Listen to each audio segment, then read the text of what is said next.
Olha, a Secretaria de Saúde confirmou a primeira morte de uma funcionária do Hospital de Apoio contaminada com a variante Delta. A gente conversa agora com a repórter Vanessa Vitória. VV, boa noite para você. Esta é a quarta morte pela cepa indiana aqui no DF, certo? Olá, Felipe, boa noite para você, boa noite para todo mundo. Exatamente a quarta, né? As outras 3 já haviam sido confirmadas pela Secretaria de Saúde em entrevista coletiva na segunda-feira. E hoje, por meio de nota, a Secretaria de Saúde informou aí que a vítima trabalhava como copeira no Hospital de Apoio e estava internada no Hospital de Campanha do Autódromo desde a última sexta-feira. A mulher, que não teve a idade revelada, era obesa e diabética e já estava com a imunização completa desde fevereiro. Tomou as 2 doses de vacina contra a Covid-19. A direção do Hospital de Apoio de Brasília lamentou a morte da funcionária terceirizada. A unidade hospitalar, que fica no Noroeste, oferece cuidados paliativos ou tratamento para pacientes que estão com alguma doença em fase terminal. O SBT News revelou com exclusividade que o surto de Covid-19 enfrentado pelo Hospital de Apoio era da variante Delta. Dos 45 casos confirmados da cepa indiana registrados no DF, 26 foram identificados no Hospital de Apoio de Brasília. Os outros 19 registros são de moradores de diversas regiões do Distrito Federal. Uma transmissão comunitária aí, Felipe, já confirmada pela Secretaria de Saúde, já que essas pessoas não teriam feito nenhuma viagem. Que coisa preocupante, hein, VV? Bom, mas começa amanhã a vacinação para uma nova faixa etária, né? Pessoas acima de 35 anos de idade. Os estoques de vacinas foram reforçados? Foram sim, Felipe. Eu vou falar aí, quase 35 mil doses de Pfizer chegaram hoje ao Distrito Federal, mas para ser mais precisa, mais exata, 34.420 novas doses aí de vacinas que chegaram até aqui. E amanhã começa então a vacinação para essa faixa etária de 35 anos, a partir dos 35, sem necessidade de agendamento, repetindo o mutirão como aconteceu no último fim de semana. Quem quiser, inclusive, conferir aí quais são os pontos de vacinação, basta acessar o site da Secretaria de Saúde, que lá tem a lista completa. Agora, com relação à vacinação de adolescentes com comorbidades, ontem o ministro da Saúde, Marcelo Queiroga, informou que a vacinação para quem tem menos de 18 anos deve acontecer só depois da imunização do público maior de idade, que é prevista para ser concluída em setembro. Então, por enquanto, ainda não temos data, né? Mas vai acontecer sim para adolescentes entre 12 e 17 anos com comorbidade, vacinação aí depois que o público-alvo tiver tomado pelo menos a primeira dose de vacina aqui no Brasil. Felipe. Tá bom, muito obrigado, Vanessa Vitória, ao vivo com a gente. O Ministério Público do Distrito Federal começou hoje uma vistoria nas escolas públicas para que os alunos voltem às aulas presenciais se sentindo mais seguros, né, em meio à pandemia. Vão ser avaliados, por exemplo, o distanciamento das carteiras na sala de aula, como objetos e ambientes serão higienizados e se a escola tem produtos suficientes, como papel toalha, álcool gel, sabão e máscaras. O objetivo é saber também se os funcionários foram capacitados para lidar com casos suspeitos e, assim, impedir a transmissão do vírus. 18 unidades de ensino fundamental e médio devem ser vistoriadas. Lembrando a você de casa que as aulas vão ser retomadas na semana que vem, de forma escalonada.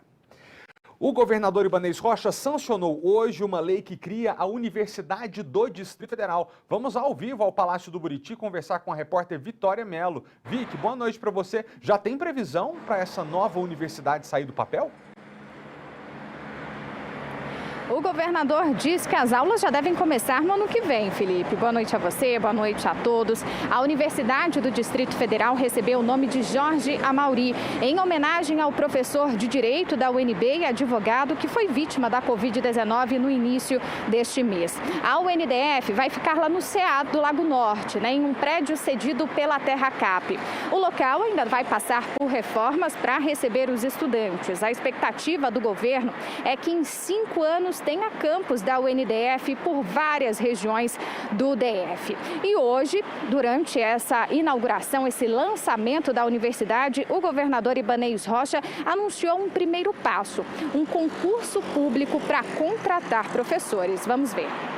Já agora no mês de agosto nós devemos lançar o concurso público para a contratação dos professores, tirando do orçamento do Distrito Federal aproximadamente 200 milhões de reais. É um projeto que eu estou encaminhando hoje para a Câmara Legislativa e a gente espera que seja votado da forma mais rápida possível. Nós temos que estabelecer fórmulas de acesso para que as pessoas mais carentes, principalmente aqueles egressos das escolas públicas do Distrito Federal, eles tenham condições de ingressar nessas faculdades. E nós temos que colocar aí, principalmente nas áreas de atuação em que há necessidade de formação profissional para o serviço público, um serviço público de qualidade. Isso é o mais importante, que a universidade seja acessível às pessoas que dependem da educação pública. Elas têm esse direito também. O acampamento José Wilker, na região rural de Sobradinho 2, está se tornando palco de uma disputa de terra. Áreas de até 6 hectares estariam sendo usadas num suposto esquema de parcelamento irregular. A polícia investiga o caso. Desliga agora! Desliga agora! Vou te enfiar a bala na cara. A mulher que gravou o vídeo prefere não ser identificada.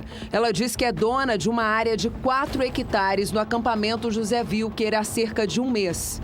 Conta que não conseguiu terminar de registrar, mas que foi agredida por estar ocupando a terra. O homem foi lá e puxou a pistola na minha cabeça, me chutou, me agrediu na frente dos trabalhadores dela. O acampamento José Wilker fica aqui na área rural de Sobradinho 2. Tem mais ou menos 800 hectares.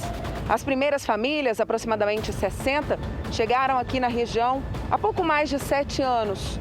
Hoje, já são mais de 160, de acordo com os próprios moradores. O assentamento ele começou em março de 2014, com 65 agricultores do núcleo antigo, pedindo para que se fosse criado um assentamento de reforma agrária. Agora a região virou alvo de disputa de terra. Áreas entre 4 e 6 hectares estariam sendo reduzidas para serem revendidas. Este homem mora no acampamento José Wilker há 4 anos e diz que foi vítima de invasores. Cortaram minha cerca lá e disse que ia levar meu barraco, disse que ia passar pra dentro, que ia fazer a cerca deles, que lá era deles, não era meu não. E aí o senhor fica com medo? Rapaz, o cara fica assombrado, né? Porque esse tipo de gente o cara não pode confiar, né? Os moradores também denunciam que os grileiros estariam incendiando as árvores, queimando os pinheiros para revender as terras. De acordo com o Corpo de Bombeiros, cerca de 20 mil metros quadrados foram queimados no incêndio que aconteceu no dia 19 de julho. Foram necessárias quase 3 horas para apagar o fogo. Foi constatado, bastante vegetação queimada, a utilização dos pinheiros do local para fazer cercamento da região. Então há também indícios ali de grilagem de terra. A região onde fica o acampamento pertence à Terra Cap, que informou por meio de nota que vai vistoriar a área para fazer o levantamento e aferir a situação fundiária do local. Por telefone, entramos em contato com uma mulher acusada por moradores de ser uma das responsáveis pelo parcelamento irregular no acampamento. Ela diz que também é vítima. Eu fui vítima, tem umas fotos, eu tenho tudo, eu tenho uma ocorrência. Ele passou o arado em cima da minha plantação de mandioca, onde que eu ia colher cerca de 50 a 60 caixas de mandioca. Tem um grupo aqui que faz isso, tem um grupo mandado que vai lá, corta o arame, passa arado das plantações, ameaça, tem sim, mas eu não faço parte desse grupo não. A Polícia Civil em Sobradinho investiga as denúncias de grilagem de terra e crime ambiental no acampamento. A gente está investigando a natureza da ocupação dessas pessoas no local, episódios que acontecem de brigas entre esses moradores, ameaças, às vezes ofensas, isso tudo também ainda vai ser apurado. Estamos recebendo ocorrências a respeito desses fatos e também será objeto de apuração no inquérito instaurado na delegacia. A gente precisa fazer um rápido intervalo. Posso contar com a sua companhia? Nosso jornal volta já. Estamos de volta agora com uma história difícil de entender. Durante uma discussão familiar, o pai matou o próprio filho. O crime foi em Ceilândia. Marcelo Machado, de 50 anos, atirou no filho Gesley Guedes, de 32 anos, depois que os dois começaram a discutir por questões familiares. Foi durante a madrugada, neste prédio, na QNN 12, em Ceilândia Sul, onde Gesley morava. Ele convidou o pai para vir até a sua casa. De acordo com a investigação, em um certo momento os dois se desentenderam. A esposa dele contou à polícia que Gesley pegou uma arma no cofre. Ela saiu para pedir socorro e então ouviu um tiro. Quando voltou, encontrou o marido no chão e o pai dele ao lado do corpo com a arma na mão. Um vizinho tentou reanimar a vítima, mas Gesley já estava morto. Ele levou um tiro no peito. Os bombeiros e a polícia militar chegaram logo depois. Marcelo Machado foi preso em flagrante, mas na delegacia permaneceu em silêncio durante todo o depoimento. Tanto ele quanto o filho não tinham antecedentes criminais. A polícia apreendeu a arma e agora quer saber se a vítima tinha autorização para ter o armamento em casa. Estevão Furtado para o SBT Brasília. Meu Deus, que tragédia, né? Vem cá, se passar um motociclista no seu lado na rua com uma melancia na cabeça, não tem como não ver, né? Uma campanha quer conscientizar os condutores de motos e carros para a segurança de todo mundo nas ruas do DF. Todos os dias, o Edgar atravessa esse labirinto de carros para fazer entregas. Ele é motoboy há 4 anos, mas motociclista há mais de 10. Apaixonado por motos, transformou o que gostava de fazer em fonte de renda. Eu sempre gostei, é mais rápido a locomoção, é liberdade, poder ir onde eu quero, a hora que eu quero, sem preocupação. Só que nem sempre a relação entre carro e moto é das melhores. O Marcelo, que também é motoboy, já sofreu 4 acidentes, o último há menos de 2 semanas. Eu caí mesmo, foi porque o motorista, inclusive, não deu a seta, queria entrar no retorno e achou que a via estava livre. Infelizmente, eu estava na via. Seja por lazer ou necessidade, quem anda de moto sabe o quanto o veículo pode ser perigoso. Um acidente, às vezes causado por uma distração, pode ser fatal. De acordo com o Detran, de janeiro a junho deste ano, 21 motociclistas morreram nas ruas do DF. Em 2020, o Departamento de Trânsito registrou 60 mortes de motociclistas em acidentes na capital. Para serem percebidos de longe, muitos acabam trocando o escapamento da moto, o que é proibido. É aquele negócio, tem a parte boa e a parte ruim, né? O trânsito, infelizmente, somos bastante vulneráveis, não somos muito respeitados no trânsito, mas, assim, a gente arrisca. Querendo ou não, temos famílias, temos filhos, temos aluguéis para pagar. Então, assim, é um meio de não muito legalizado hoje em Brasília, mas é um meio que a gente tira hoje e fomos praticamente, entre aspas, a base da grande pandemia aí, que no começo de tudo, se não fosse a gente, motoboys, vários estabelecimentos estariam fechando as portas. Não deveria ser necessário fazer tanto barulho, nem colocar uma melancia na cabeça para ser visto, como chama a atenção esse motociclista que participou de uma campanha feita pelo Detran.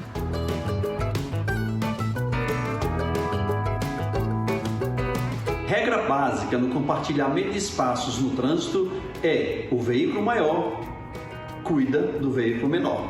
Nesse sentido, o carro cuida do motociclista e do ciclista e do pedestre.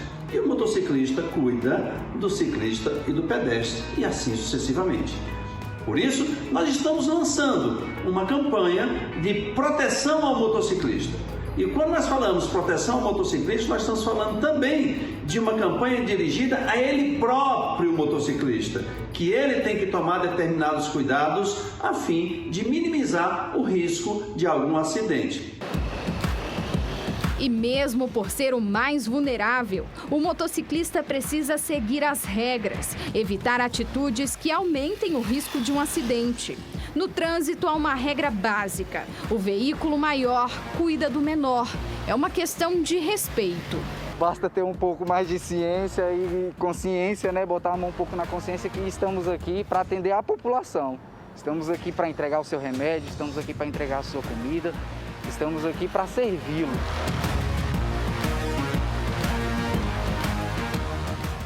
É isso aí. Depois do break, as últimas notícias do dia e o aplicativo que te mostra onde estão os IPs mais bonitos de Brasília. Pode marcar no relógio, a gente volta em exatos 2 minutos.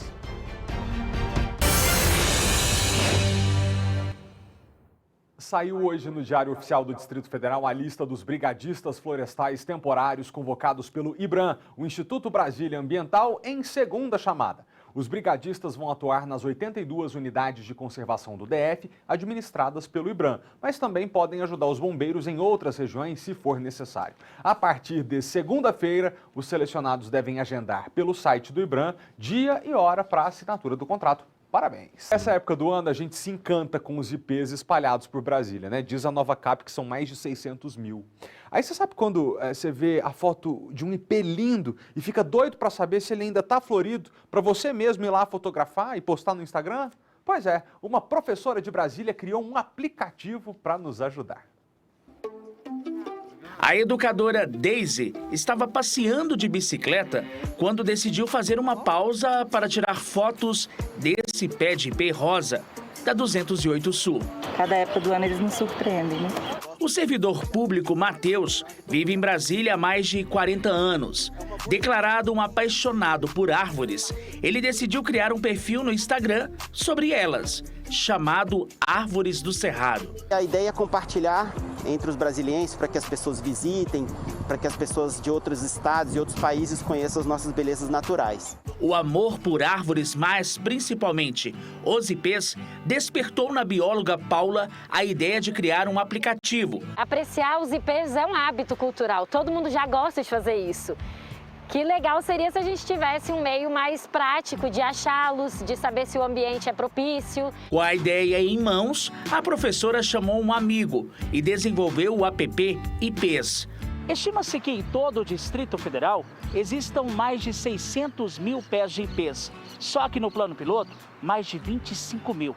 Eu fui pensando na questão do aplicativo, principalmente por essa necessidade de algo que tivesse um tempo mais próximo, que me dissesse se a árvore está bonita naquele momento ou não.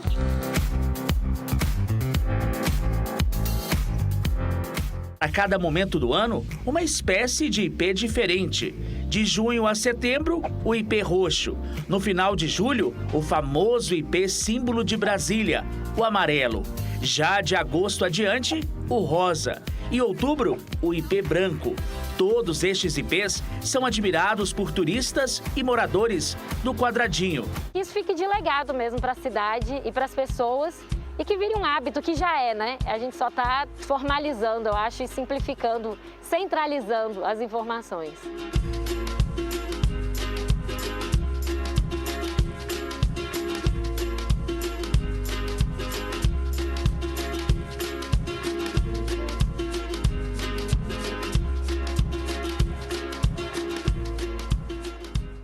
São lindos, né? Eu já disse de manhã e repito agora. Quando o tempo está mais difícil e mais seco é quando o ipê floresce. Se a sua vida está difícil, é hora de mostrar o seu melhor. Boa noite para você, obrigado pela audiência, até amanhã. Tchau.